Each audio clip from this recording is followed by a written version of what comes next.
They're dedicated to ensuring that the history of our region is preserved so that current and future generations of Metro Detroiters can better understand the people, places, and events that helped shape our lives. Hello and thanks for joining us. I'm Laurel Hess and this is Comcast Newsmakers. Joining me now is the Executive Director and CEO of the Detroit Historical Society, Bob Burry. Thank you so much for joining us today. It's my pleasure to be here, Lyle. All kinds of exciting things kind of moving, coming in and coming out from, in particular, the Detroit Historical Museum in downtown Detroit, which your society helps to run, organize, facilitate. But one of the exhibits that you are right now helping to pull together, something very special called Detroit 1967. That's right, and it's probably the biggest project that we've ever undertaken. And if you look back at what's happening in Detroit, and you're right, we're in the middle of a lot of positive things, some great momentum happening up and down Woodward, particularly in Midtown. But if you look back at the last 100 years, what is the biggest story that really affected not just Detroit, but the entire region?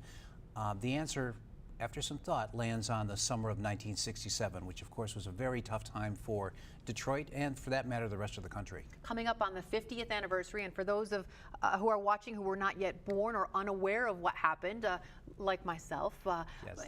The race riots, and which shaped a lot of what, I don't know if that's what we're going to call them in your exhibit, but that's what most people think of when they think back to that summer. Sure, well, it's very interesting, and we've kind of landed on calling it just the summer of 1967 as opposed to labeling it at this point, because there are so many recollections, so many stories that people are bringing forward that have given us a whole new understanding of what happened.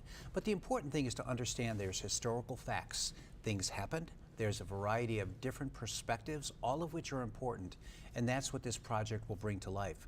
We're doing a couple of things. We're creating a permanent digital archive, so people that were in chairs of authority, the police chief, patrolmen, judges, people that were in the middle of the action, many of them are still alive. They're getting old, but they're still alive.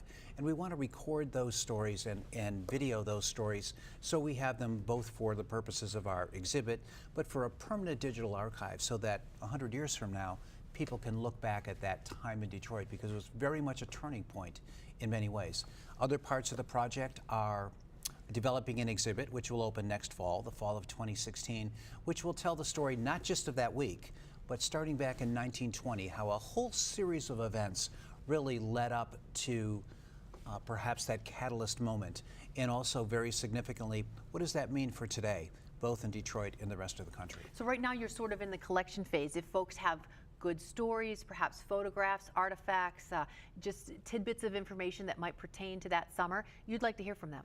That's right. We just launched it pretty quietly over the past couple of weeks, and we created a website called Detroit1967.org and a phone number, 313-885-1967. And the idea here is just as you said. If you've got a story, a recollection, and I'll tell you, just in the past few weeks we've collected so many very interesting stories, some heartwarming stories, some very tragic stories, but at the end of the day, history is a collection of people's stories. So this is a very inclusive effort to make sure that it's not just the Detroit Historical Society dictating maybe what that story might be, but going towards a broad base of the community.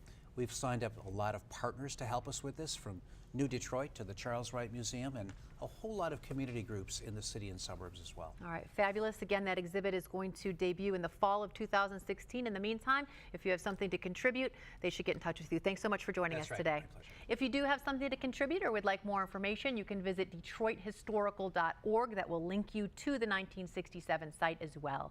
Today's Comcast Newsmaker was Bob Burry, the Executive Director and CEO of the Detroit Historical Society.